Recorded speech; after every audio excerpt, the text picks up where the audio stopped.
আপনার দেশে যদি এই ধরনের প্রতিষ্ঠানই না থাকে, আপনার দেশে যদি এই ধরনের গবেষণাই না চলে, তাহলে আপনি কিভাবে এগিয়ে যাবেন?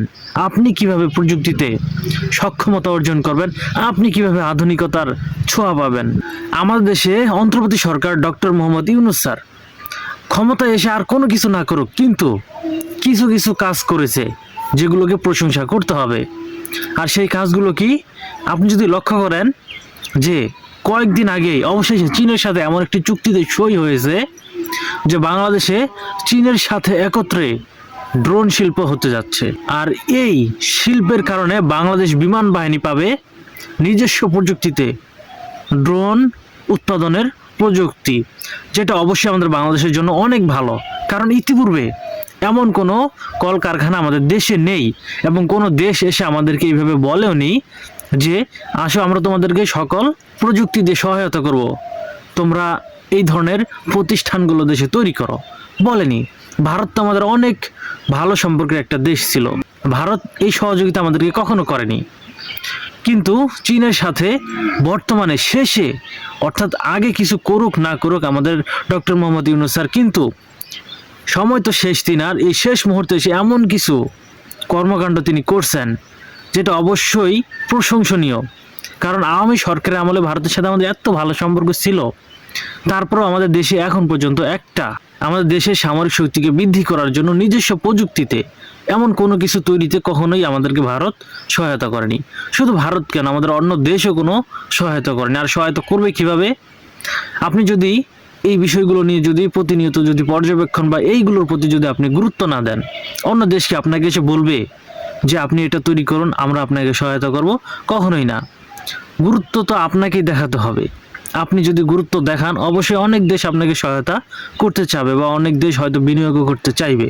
আর এই প্রেক্ষিতে কিন্তু বর্তমানে কিন্তু আমাদের অন্তর্বর্তী সরকার এমন একটি ডিসিশন নিয়েছে যে চীনের সাথে একত্রে প্রযুক্তি শেয়ার করে, অর্থাৎ ভাগাভাগি করে অবশেষে বাংলাদেশের নিজস্ব মাটিতেই তৈরি হবে এই ধরনের প্রতিষ্ঠান, যেখানে বাংলাদেশ ও চীনের সহায়তায় নিজস্ব প্রযুক্তিতে তৈরি হবে বিভিন্ন ধরনের মেশিনারি, যেগুলো শুধু যে সামরিক খাতেই যে ব্যবহার করা হবে তা না।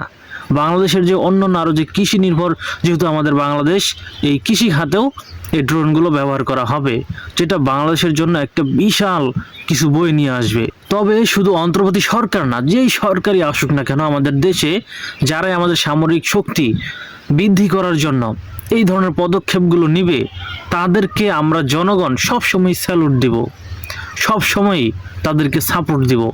কারণ আপনি আজকাল যুগে যদি আপনার কাছে অত্যাধুনিক মেশিনারিজ না থাকে, আপনি পৃথিবীতে কতদিন টিকে থাকবেন? পারবেন না। আর আমাদের সব কিছুতেই নির্ভর করতে হয় বিভিন্ন দেশের উপরে, অর্থাৎ বহিরাগত রাষ্ট্রগুলোর উপরে। আমরা নিজস্বভাবে তেমন কোনো প্রযুক্তিতে তেমন মেশিনারিজ তৈরি করতে পারি না। আমরা সব সময় নির্ভর করি অন্য দেশের উপরে, যেগুলো অন্য দেশ থেকে কিনে আনতে হয় হাজার হাজার বিলিয়ন টাকা দিয়ে, যেটা আসলে বলার মতো না। আর নিজস্ব প্রযুক্তি দিয়ে যখন আপনি এইগুলো তৈরি করবেন, তখন আপনার খরচ কমবে, আপনার প্রযুক্তি ডেভেলপ হবে, আপনার দেশ উন্নত হবে, আপনি নিজস্বভাবে এমন কিছু সক্ষমতা অর্জন করবেন যে আপনার বহিরাগত রাষ্ট্রের যত উন্নত প্রযুক্তির সিস্টেমই থাকুক না কেন, সেগুলোকে আপনি খুব সহজে প্রতিহত করতে পারবেন। যখন আপনি গবেষণা করবেন এই প্রযুক্তিগুলো নিয়ে, তখন তো আপনি অবশ্যই একটা না একটা সময় আপনি ডেভেলপ হবেন। কিন্তু আপনার দেশে যদি এই ধরনের প্রতিষ্ঠানই না থাকে, আপনার দেশে যদি এই ধরনের গবেষণাই না চলে, তাহলে আপনি কিভাবে এগিয়ে যাবেন? আপনি কিভাবে প্রযুক্তিতে সক্ষমতা অর্জন করবেন? আপনি কিভাবে আধুনিকতার ছোঁয়া পাবেন? শুধু কি মানে আপনাকে ঠিক মতো খাবার দিল তাহলে কি আপনি আধুনিক হয়ে গেলেন? কখনোই না। বর্তমান পৃথিবীতে যদি আপনি চলতে চান, অবশ্যই আপনাকে সামরিকভাবে উন্নত হতে হবে।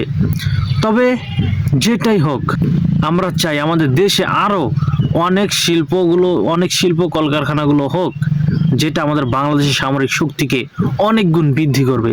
তবে আপনারা কি চান? আপনাদের মতামত কি? অবশ্যই আপনাদের গুরুত্বপূর্ণ মতামত কমেন্টে বলে যেতে ভুলবেন না। ধন্যবাদ।